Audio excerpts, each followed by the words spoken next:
बिहार विधानसभा चुनाव की तारीखों की घोषणा के साथ ही प्रदेश की सियासत पूरी तरह गर्मा गई है। सभी राजनीतिक दल अपने अपने प्रत्याशियों के नाम का ऐलान कर रहे हैं। इसी क्रम में जनसुराज पार्टी ने राजगीर विधानसभा क्षेत्र से सत्येंद्र पासवान को अपना प्रत्याशी घोषित किया है। प्रत्याशी घोषित किए जाने के बाद आज जनसुराज पार्टी कार्यालय में सत्येंद्र पासवान के नेतृत्व में एक प्रेस वार्ता का आयोजन किया गया। इस प्रेस वार्ता में पार्टी के कई कार्यकर्ता और समर्थक मौजूद रहे। इस प्रेस वार्ता में प्रत्याशी सत्येंद्र पासवान ने कहा कि इस बार हम पूरी मजबूती के साथ चुनाव मैदान में उतरेंगे, जनता का आशीर्वाद लेकर वर्षों से जकड़ी राजनीति को खत्म करेंगे और राजगीर को एक आदर्श विधानसभा बनाकर दिखाएंगे। उन्होंने आगे कहा कि इस चुनाव में बेरोजगारी, विकास, शिक्षा और पलायन जैसे जनहित के मुद्दे उनके प्रचार अभियान का मुख्य केंद्र होंगे। उनका कहना है कि जनसुराज पार्टी जनता के मुद्दों पर राजनीति करने में विश्वास रखती है, न कि जाति या धर्म के नाम पर। जनसुराज पार्टी द्वारा प्रत्याशियों की घोषणा के साथ ही राजगीर विधानसभा में चुनावी सरगर्मी तेज हो गई है। अब देखना होगा कि सत्येंद्र पासवान जनता के दिल में कितनी जगह बना पाते हैं और चुनावी समीकरण किस ओर करवट लेते हैं।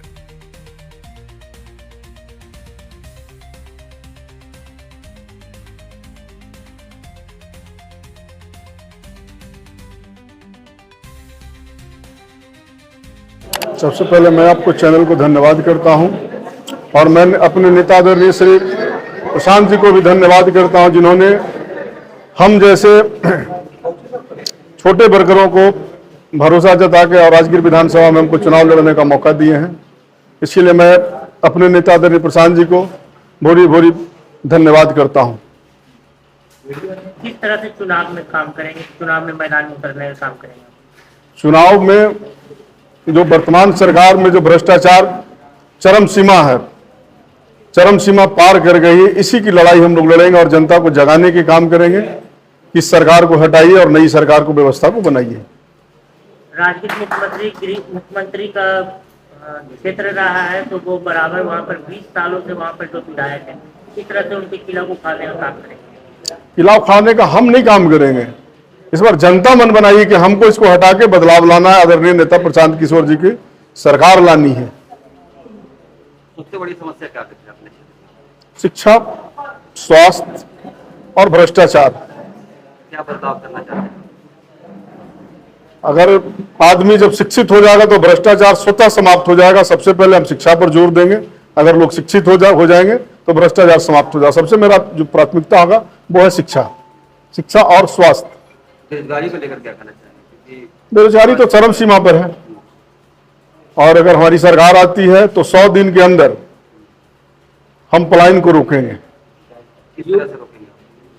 नई टेक्नोलॉजी, हम लोग अपना जो रोड मैप बनाए उस पर हम लोग काम करेंगे। जिस तरह से जनसुराज प्रत्याशियों का नाम घोषणा कर रही है, तो जनसुराज ही कितने नेता हैं जो पार्टी को छोड़ रहे, इस्तीफा दे रहे हैं, क्या इसके सामने सच्चाई? देखिए, जनसुराज का जो अपना चीज है, व्यवस्था है, टिकट 243 आदमी को ही मिलना है और जनता जनसुराज को बढ़ाने में हमारे जनसुराजी लाखों जनसुराजी भाइयों ने उसको कंधा देके बढ़ाया है।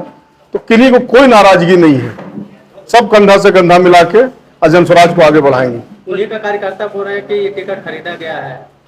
नहीं, सब गलत बात है। जनसुराज में ना कुछ खरीदा जाता है ना कुछ बिकता है।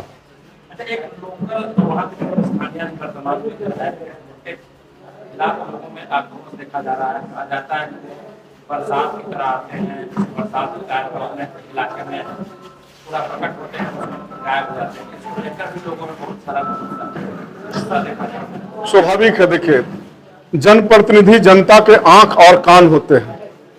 जब आंख और कान बहिर और अंधा हो जाता है तो स्वाभाविक गुस्सा आता है। अगर हमको भी जनता चुनती है तो उससे उम्मीद रहता है कि हर सुख दुख में हमारा नेता हमारे साथ रहे। नहीं रहिएगा तो फिर कल के डेट में हमको ही भगा देंगे, जो है उनको तो भगाएंगे। क्या लग रहा है इसका, क्या ये चीज का आपको फायदा होगा? देखिए, जनता काम खोज रही है। जनता अब जनता को कोई बुड़बक नहीं बना सकता है। जनता हमारा पढ़ा लिखा है, उसको बुड़बक नहीं बना सकते। नहीं काम कीजिएगा तो आपको हटना होगा। क्या लग रहा है कि बदलाव तय? जनता तो मन बना ली है, जनता ने मन बनाया और बदलाव तय है।